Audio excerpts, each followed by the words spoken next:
Most people don't hate intelligence. They hate what intelligence makes them feel about themselves. Here's the part nobody says out loud. You're not being rejected because you're rude, antisocial, or trying to act superior. You're being resisted because you refuse to shrink your thinking to make social life easier for everyone else. You walked into rooms as yourself, fully formed, mentally present and unedited. And that alone disrupted the unspoken agreement that everyone should stay comfortably average. There is a quiet social rule most people live by. Don't make anyone feel exposed. Laugh at the joke even if it's stupid. Nod even if it makes no sense. Play confused so no one feels slow. Dumb yourself down so the group stays relaxed. It's not written anywhere, but it's enforced everywhere. And the moment you break it, the mood shifts. Suddenly, you're too serious, too intense, or my personal favorite, you think too much. As if thinking were a character flaw and not the entire point of having a brain. Here's a fact that makes this even clearer. Studies on social conformity show that people feel more psychological safety around those who mirror their level of understanding, not those who exceed it. Translation. It's not that you're wrong, it's that you're inconvenient. Your clarity creates pressure, your awareness raises the standard, and your refusal to pretend creates an awkward silence where people are forced to meet themselves or get irritated and blame you instead. Add a little humor to this, because it's almost ridiculous. You could be standing there, minding your business, saying absolutely nothing, and still somehow be accused of doing too much. Congratulations. You've reached a level of self-awareness where your existence alone is considered a social disturbance. This conversation isn't about being superior. It's about being unwilling to self-betray for comfort. It's about understanding why your refusal to dumb yourself down doesn't just confuse people. It quietly angers them. And once you see this clearly, you'll stop trying to fix a problem that was never yours to begin with. Number 1. Your clarity exposes how much of their personality is performance. Most people are not living as themselves. They are managing impressions. They adjust their tone, soften their opinions, pretend to agree, laugh a little louder than they mean to, and dull their thinking just enough to stay included. It becomes second nature. Over time, that performance feels like identity. Then you walk in, clear, grounded and mentally awake, and something uncomfortable happens. Without trying, you highlight how much effort everyone else is putting into pretending. Your clarity isn't loud. It's not aggressive. It's not even confrontational. That's what makes it dangerous. You don't scramble for approval. You don't overreact to fit the mood. You don't pretend confusion to keep the peace. You respond honestly, think fully, and move through conversations without constantly adjusting yourself. To someone who survives socially by performing, this feels like exposure. People around you start to feel seen in ways they didn't consent to. Not because you pointed anything out, but because your presence removes their cover. When you don't fake interest, their fake enthusiasm stands out. When you don't exaggerate reactions, their overacting looks obvious. When you don't play along, the script breaks. And once the script breaks, people panic. That panic turns into irritation. They label you as dry, hard to read, or acting different. What they're really reacting to is the fear that their own personality is mostly borrowed behavior. You remind them that they've been editing themselves for so long they don't know where the performance ends and the person begins. This is why they get annoyed instead of curious. Curiosity would require honesty. Honesty would require admitting they've been living on autopilot.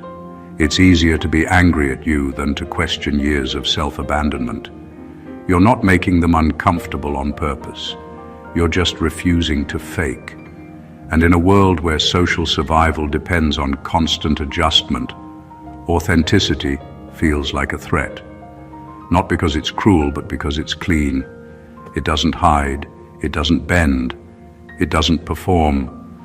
And for people who have built their entire sense of belonging on performance, that kind of clarity feels like an accusation, even when none was ever made. Number 2, you force people to confront the intelligence they abandoned. When you refuse to dumb yourself down, you don't just stand apart. You hold up a mirror to everyone around you. Most people at some point made a choice. They traded curiosity, sharpness, and depth for comfort, approval, or simply the relief of blending in. They decided that social acceptance was more important than thinking for themselves. They stopped asking hard questions, stopped challenging their assumptions, and stopped pushing their own understanding. And that's fine until someone like you shows up. You think fully, speak honestly, and navigate life without constantly editing yourself to fit in. You're mentally present in ways they aren't. You don't hesitate, you don't dilute, and you don't soften your ideas just so they feel safer. And because of that, people around you are forced to notice what they've abandoned. They don't hate your intelligence. They hate the reminder of the parts of themselves they let go of because being comfortable felt easier. This creates a tension that's invisible to you but very real to them. Your presence becomes a trigger. Every clever observation, every clear opinion, every moment of unapologetic thought is a silent challenge. It doesn't matter that you're not criticizing them. It doesn't matter that you don't intend to make them feel small. Your very existence, your refusal to shrink your mind, forces them to confront a truth they buried long ago. They stopped growing, and now they're being shown what they've been missing. It's uncomfortable, and discomfort breeds resentment. They may call you arrogant, condescending, or intense, but what they're really reacting to is the pressure you create by simply being yourself. You're not attacking them, you're exposing the gap between who they could be and who they chose to become. And that exposure is powerful, it's real, and it's unavoidable. You become a reminder of their intellectual compromises, a living proof of the curiosity, boldness, and mental clarity they left behind. And because it's uncomfortable to see one's own stagnation reflected in someone else, people often react with irritation instead of reflection, anger instead of admiration, and avoidance instead of engagement. Number 3, your presence breaks the illusion that mediocrity is normal. Most people live their lives under a comfortable lie, that being average is all anyone can aspire to, that comfort and safety are the measures of success, and that questioning, thinking deeply, or standing out is somehow dangerous. It's a social contract built on quiet compromise, where everyone agrees to stay within safe limits. They tell themselves it's normal because it's easier than confronting the truth, that they've allowed their potential to shrink for convenience, popularity, or avoidance of conflict. Then you show up. You refuse to play the game. You don't mute your thoughts, lower your standards, or shrink your abilities to blend in. You operate at your full level of awareness, clarity, and competence, and suddenly the invisible walls people built around themselves start to tremble. What was once acceptable now feels shallow. What was once enough now feels small. You're not criticizing anyone, and you're not asking them to change, but your mere existence exposes the uncomfortable truth. Mediocrity was never a rule, it was a choice. This is what creates friction. People don't always get angry at excellence itself. They get frustrated because excellence shatters their illusions about what's normal and safe. Your competence, your clarity, your unwillingness to dumb yourself down, it forces them to look at their own lives, at the compromises they've made, at the energy they spend pretending to be someone they're not. And in a world where self-delusion is a shield against insecurity, exposing the truth feels threatening. Your presence becomes a silent accusation without a single word being said. You're proof that the ceiling they accepted for themselves was arbitrary. You reveal the quiet lie they've been living under, and that revelation makes them uneasy. They may call you intimidating, aloof, or difficult, but underneath it all, they are simply confronted with a reality they chose to ignore. You make them see that mediocrity isn't normal, it's optional, and that realization can be far more uncomfortable than any confrontation. Being yourself at full strength doesn't just break the illusion, it forces everyone else to reckon with what they've been settling for, and that kind of clarity is rarely appreciated because it's easier to be irritated than to be honest with oneself. Number 4, you don't participate in intellectual charity, and that scares people. Most people expect life to be a performance where your intelligence is softened just enough to make them feel comfortable. They've learned over time that if someone thinks too fast, speaks too clearly, or notices too much, it can make them feel small. So the world operates on a quiet form of intellectual charity. People forgive ignorance, nod at nonsense, and tolerate shallow thinking, all so no one feels exposed. It's not spoken about, but everyone knows the rules. You break that without even trying. You don't simplify yourself to make others feel smart. You don't pause to explain what is obvious to you, and you don't temper your clarity to avoid intimidating someone. You think at your natural pace, you speak at your natural depth, and you process the world as you always have. That refusal to participate in intellectual charity terrifies people because it exposes them. When you don't bend, people are forced to face the gap between your level of awareness and their own. It's uncomfortable because they've been pretending for so long that it doesn't exist. And this is why people often misinterpret your behavior as arrogance or condescension. They're not responding to you, they're reacting to their own insecurities. They're used to everyone lowering themselves for social peace. And when you refuse, it destabilizes the whole dynamic. Every clear thought you express becomes a mirror showing what they've avoided thinking. Every honest statement becomes a challenge they didn't ask for. Ironically, you're not trying to hurt anyone. You're just existing without compromise, refusing to dilute your intelligence for the sake of comfort. And that honesty is intimidating. It forces people to confront a truth they don't want to see, that they've been surviving on mental shortcuts, half-truths, and performances. Your clarity is a light they didn't switch on, and for some, it's easier to be angry at you than to deal with the reflection. By refusing to participate in intellectual charity, you become a quiet disruptor. Not loud, not combative, but unavoidable. You remind people that life isn't meant to be dimmed to make others feel safe, and that kind of presence is both rare and unsettling. Number 5, you remove the social hierarchy they depend on. Most social interactions are built on invisible ladders. People jockey for position without even realizing it. Who gets noticed, who gets approval, who is seen as fun, smart, or important. These hierarchies are subtle, but they structure how people behave. Some are louder, some flatter themselves, some exaggerate kindness or charm, and others strategically hide their flaws. Everyone knows the rules, and everyone plays the game to survive.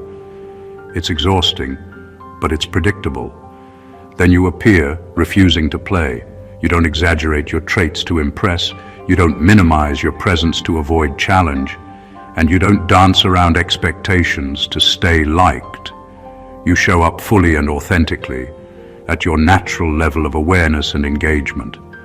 And the effect is immediate. The invisible ladders collapse under your presence. People who relied on constant comparison, subtle manipulation, or performative behavior suddenly have nothing to measure against. Their carefully constructed social maps no longer make sense. This is why your authenticity triggers frustration. You're not trying to dominate anyone or prove superiority, but by refusing to participate in the ladder game, you strip others of their usual methods of self-validation. When a person's confidence, influence, or sense of worth is built on these hierarchies, your indifference to them feels threatening. You aren't competing, you are just being. And that simple act exposes how much of their social skill is not skill at all, but carefully curated performance. The result is tension. People may label you aloof, difficult, or not team-oriented, but what's really happening is their structure is being destabilized.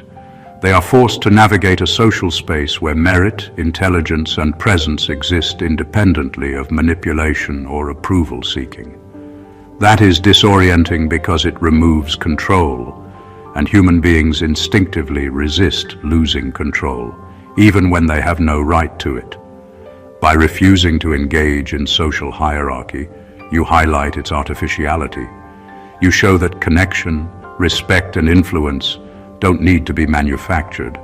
They can exist naturally when someone refuses to compromise themselves. And for people who depend on the latter, that realization is as infuriating as it is undeniable. Number 6. You make small talk feel like what it really is, emotional filler.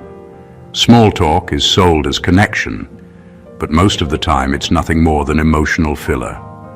It's a social lubricant designed to keep people comfortable, to distract them from the fact that most interactions are shallow, and to prevent anyone from having to face the reality of who they really are.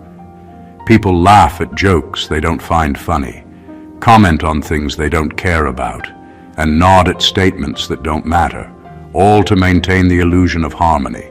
It's an unspoken rule. Don't rock the boat, don't get too real, and don't force anyone to think too hard. You break that without meaning to. You don't fake interest, you don't inflate reactions, and you don't pretend that filler is meaningful. You respond authentically, you engage with depth, you speak and listen at your natural level of awareness, and suddenly everyone around you notices the gap. The scripted flow of small talk falters.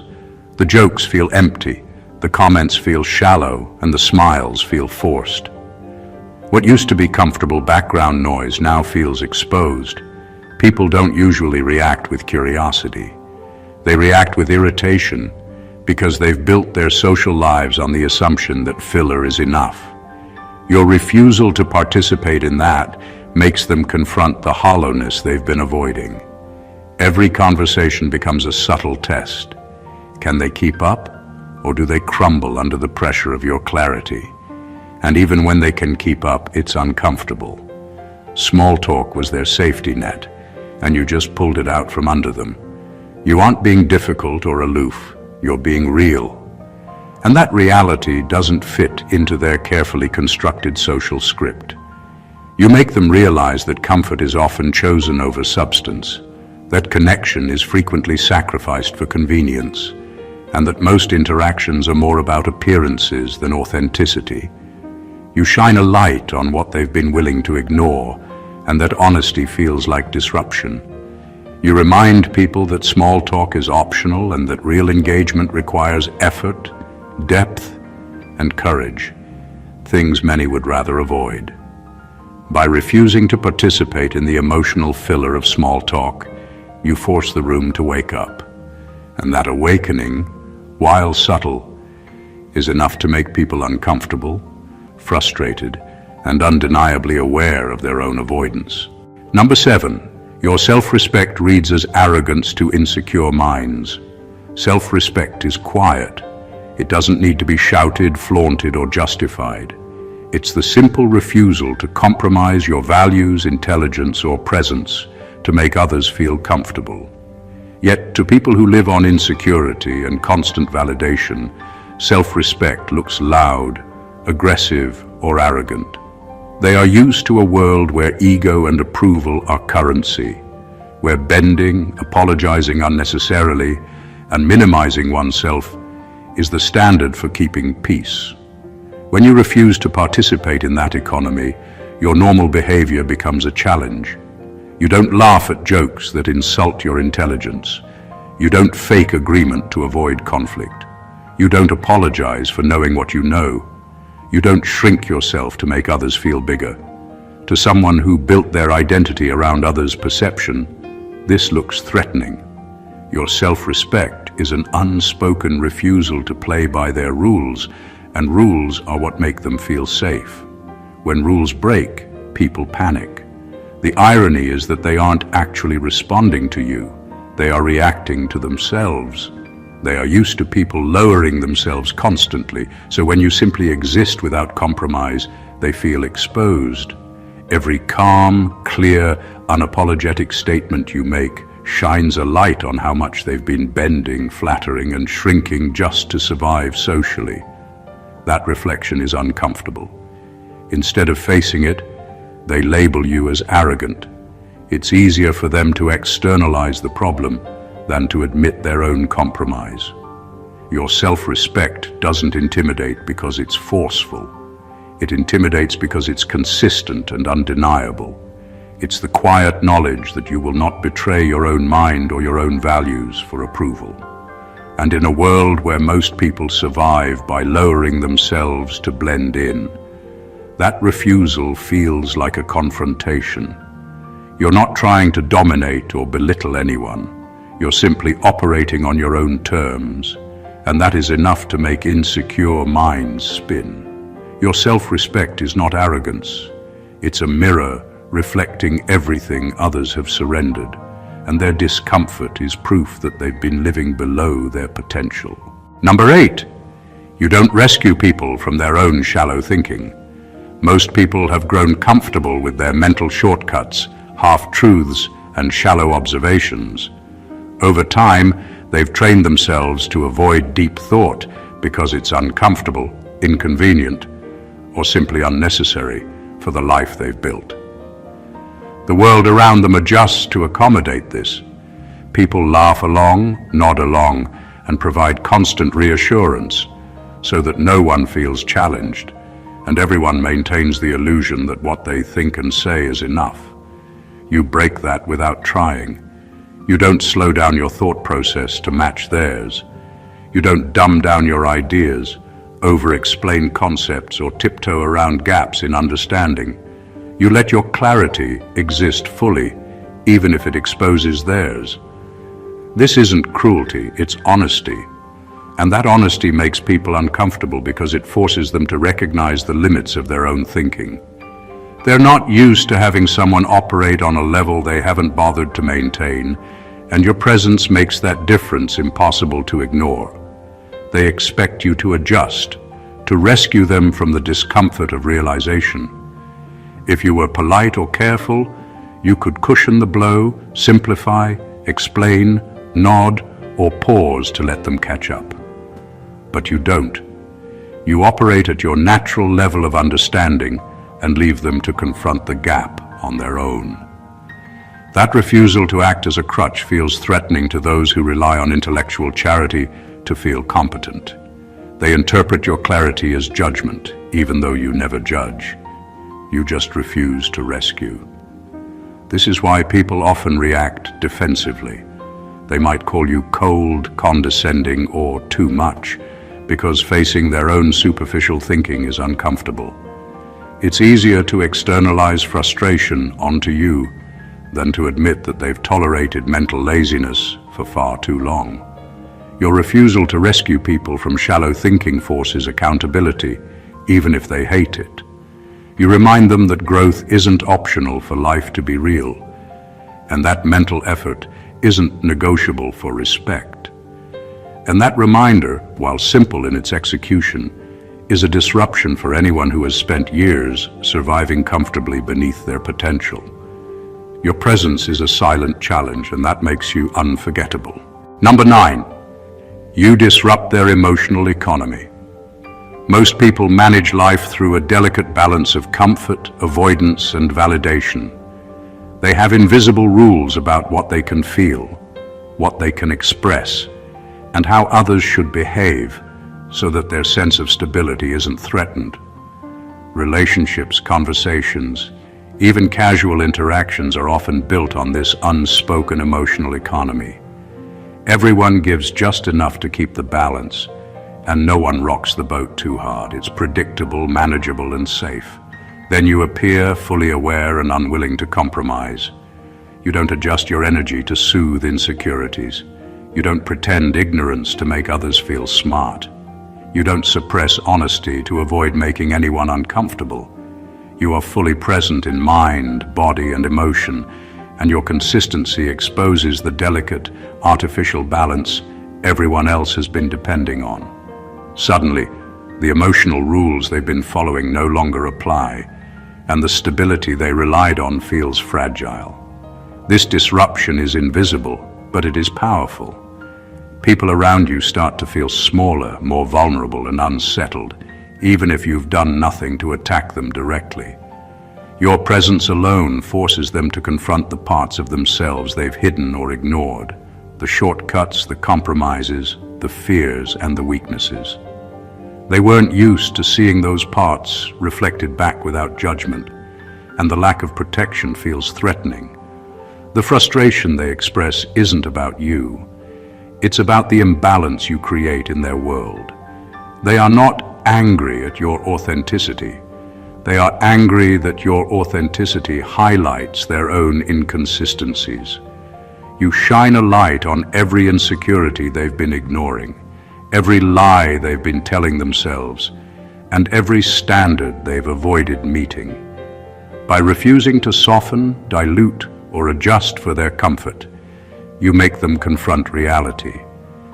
You remind them that emotional manipulation, avoidance, and compromise are not the same as strength or stability. And that kind of disruption, while silent and subtle, is unavoidable. You make them feel whether they like it or not, and in a world where most people hide from feelings, that is more unsettling than any confrontation could ever be. Number 10, you refuse to confuse likability with authenticity. Most people have been taught, quietly but relentlessly, that being liked requires compromise. Smile when you don't feel like it. Nod when you disagree. Pretend ignorance when you actually know. Adjust your personality, tone, and opinions so others can feel comfortable. Over time, this becomes a habit, and many lose track of where their true self ends and their performance begins. They confuse approval with worth, popularity with respect, and convenience with integrity. You don't. You show up fully as yourself, unfiltered, unapologetic, and unwilling to bend just to be liked. You don't shrink, dilute, or tiptoe. You engage honestly, speak clearly, and act consistently with your own values, no matter who is watching. That level of authenticity is rare, and it's disorienting to people who built their lives around being palatable. They are so accustomed to managing perceptions that encountering someone who doesn't manage them feels like a confrontation, even though you aren't trying to confront anyone. Your refusal to prioritize likability exposes an uncomfortable truth. Most people's social armor is not about charm or personality. It's about protection. It shields them from criticism, discomfort, and the demand to be real. When you operate outside of that system, you force them to recognize the compromises they've accepted in order to be safe or liked. And that recognition isn't pleasant. This is why you are often misunderstood.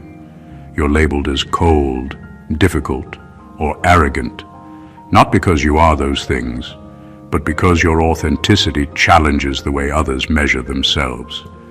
They are forced to confront the fact that liking someone isn't the same as respecting them, and being accepted isn't the same as being true. By refusing to confuse likability with authenticity, you set a new standard. You show that connection, influence, and respect don't require deception or compromise. Your presence reminds people that being yourself is not negotiable, and that trying to bend for approval is a choice, not a necessity. That clarity is unsettling, but it is also undeniable. It's rare, it's uncompromising, and it cannot be ignored. Number 11, you don't translate your depth into entertainment. Most people are comfortable with intelligence only when it's packaged for consumption. They like it when someone is witty, flashy, dramatic, or entertaining, because then depth becomes something safe, digestible, and fun. If intelligence comes raw, quiet, consistent, unapologetic, they feel exposed. They are used to performances where complexity is made palatable. Depth is acceptable only when it's a show, a product, or a distraction, not when it exists naturally and unedited. You don't perform, you don't exaggerate, dramatize, or dress up your thinking to make it easier for others to process. You exist at your natural level of awareness, your thoughts fully formed, your insights clear, and your presence grounded. You don't convert understanding into jokes, stories, or spectacle for approval. You are simply being, thinking, and speaking as you always do. That kind of raw authenticity is rare, and it makes people uncomfortable because it doesn't fit into the usual social framework. Your depth exposes a truth most people avoid, that they are used to consuming intelligence, not engaging with it. They rely on entertainment to make complexity palatable, and they avoid facing real thought because it requires effort, reflection, and sometimes uncomfortable self-awareness. When you don't translate your depth into a show, you disrupt that system. You force them to meet reality on your terms, and that can be unsettling. This is why you're often misunderstood. People may call you serious, intense, or even boring because they can't process someone whose intelligence doesn't serve their need for stimulation or reassurance. They are reacting not to you, but to the gap between what they are comfortable with and what you naturally offer. They are forced to reckon with the fact that depth doesn't need to be entertaining to exist, and that real intelligence doesn't require validation to be valuable. By refusing to translate your depth into entertainment, you create a presence that is rare and unavoidable. You remind people that true awareness isn't performative, that clarity doesn't need applause, and that the quiet, unedited mind is far more powerful than any performance could ever be. It's subtle, disruptive, and impossible to ignore. Number 12. You expose how fragile their confidence actually is. Confidence is often an illusion, carefully constructed and meticulously maintained. Most people have built it not on true self-assurance, but on layers of approval, social validation, and avoidance of situations that could challenge their sense of worth. They laugh when they don't feel like it, agree when they internally question, and downplay their thoughts to avoid conflict. It's a fragile scaffolding, and they rely on others lowering themselves to keep it from collapsing. Then you show up. You don't adjust your presence, soften your clarity, or tiptoe around their insecurities. You operate at your natural level of awareness, your thoughts fully formed, your opinions unfiltered, and your energy unbending. And just by existing this way, you reveal a truth they've been avoiding. Their confidence is not as solid as they pretend. Every time you speak with clarity, every time you hold your ground without compromise, you create a subtle pressure that highlights what they've been hiding from themselves. This exposure is uncomfortable, and often they react defensively. They label you as intimidating, condescending, or too much. But what's really happening is internal panic. Their carefully managed image of self-assurance is being challenged, not by confrontation, but by your refusal to bend. You are a mirror reflecting everything they have ignored, the insecurities they've tucked away, the compromises they've made, and the effort it takes just to keep up appearances. The irony is that you're not trying to destabilize them. You're simply being consistent, authentic, and self-aware. Yet for people who rely on external validation to feel confident, your natural presence becomes a threat. It's easier for them to mislabel you than to face the truth of their own fragility. By exposing the gaps in their confidence, you force honesty. You remind people that true strength doesn't depend on appearances or the compliance of others. You are a living testament to self-assurance built on reality, not perception, and that exposure, while subtle, is powerful enough to make anyone who has relied on pretense uncomfortable, defensive, and undeniably aware of their own vulnerabilities. Number 13. You don't negotiate your identity for social peace. Most people spend their lives constantly bargaining pieces of themselves in exchange for comfort, acceptance, or approval. They soften opinions they care about, hide parts of their personality, and adjust behavior to avoid conflict. It becomes so normal that they rarely notice it. They assume social peace is worth the small sacrifices, even if it slowly erodes who they are. Life becomes a series of compromises disguised as civility, and authenticity is treated like a luxury rather than a necessity. You don't play that game. You refuse to edit your identity for the sake of being liked. You refuse to soften your thoughts, dilute your principles, or compromise your presence just to make someone else comfortable. You show up fully as yourself, in tone, mind, and action. And in doing so, you reveal a truth that many would rather avoid. Most people are living in quiet self-betrayal, constantly negotiating who they are to maintain superficial harmony. This refusal to negotiate makes people uncomfortable because it forces them to confront their own compromises. When you act consistently with your values, your presence becomes a mirror reflecting every time they've trimmed, hidden, or altered themselves.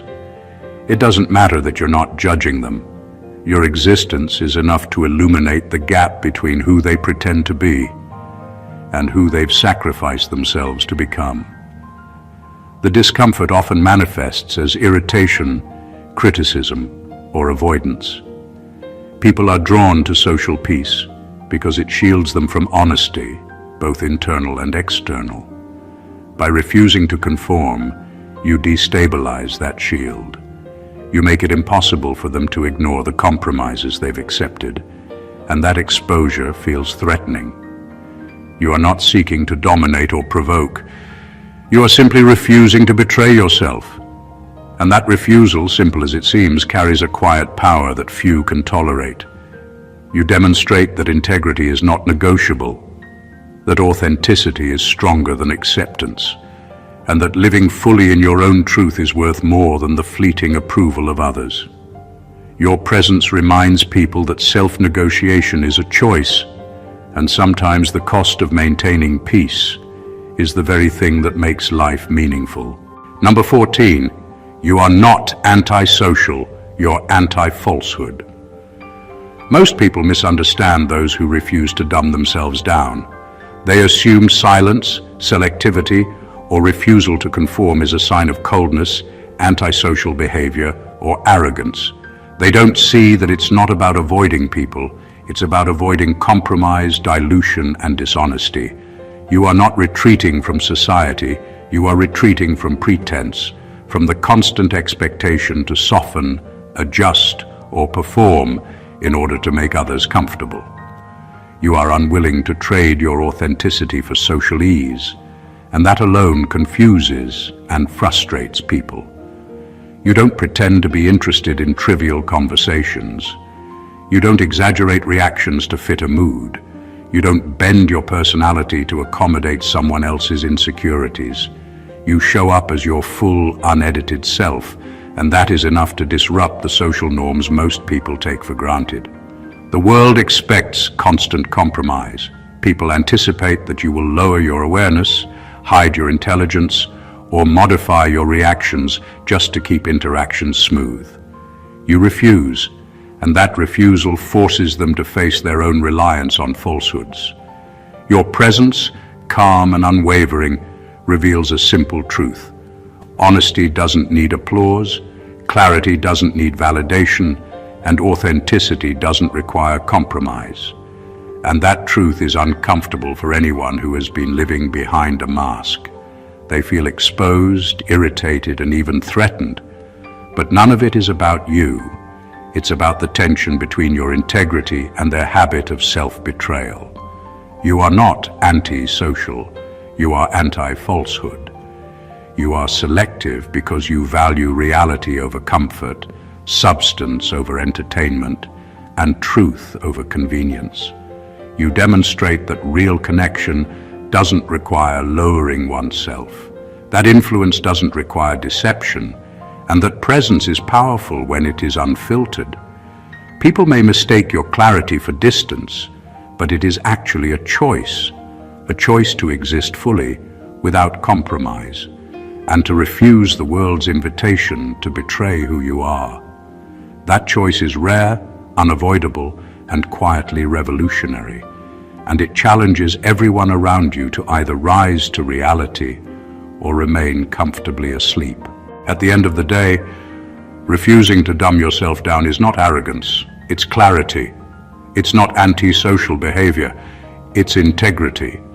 Every time you choose authenticity over approval, every time you speak with honesty instead of performing for comfort, you are setting a standard that most people are too afraid to meet.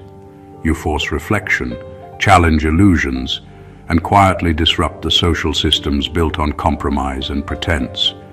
You expose the fragility of confidence, the superficiality of small talk, and the invisible ladders people climb to feel important. You show that real connection, respect, and influence do not require bending or hiding. They require courage, presence, and unwavering self-awareness. Living fully in your truth will never be easy, and it will make many uncomfortable. But that discomfort is not your problem. It's the reflection of the compromises they've accepted in themselves. You are a reminder that mediocrity is optional, that intellectual charity is a choice, and that self-respect cannot be negotiated for social peace. Your clarity, your depth, your refusal to perform, and your refusal to dilute yourself are gifts to yourself and to the world, even if people struggle to see it. So embrace it, own it. Let your presence be undeniable. Let your mind be unshakable.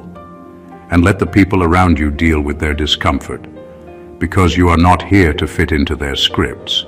You are here to live your own. If this message hit home, make sure to subscribe to the channel, like the video, comment below with your thoughts, and share it with someone who needs to hear this truth.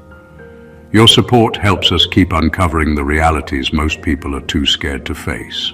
Stay blessed always.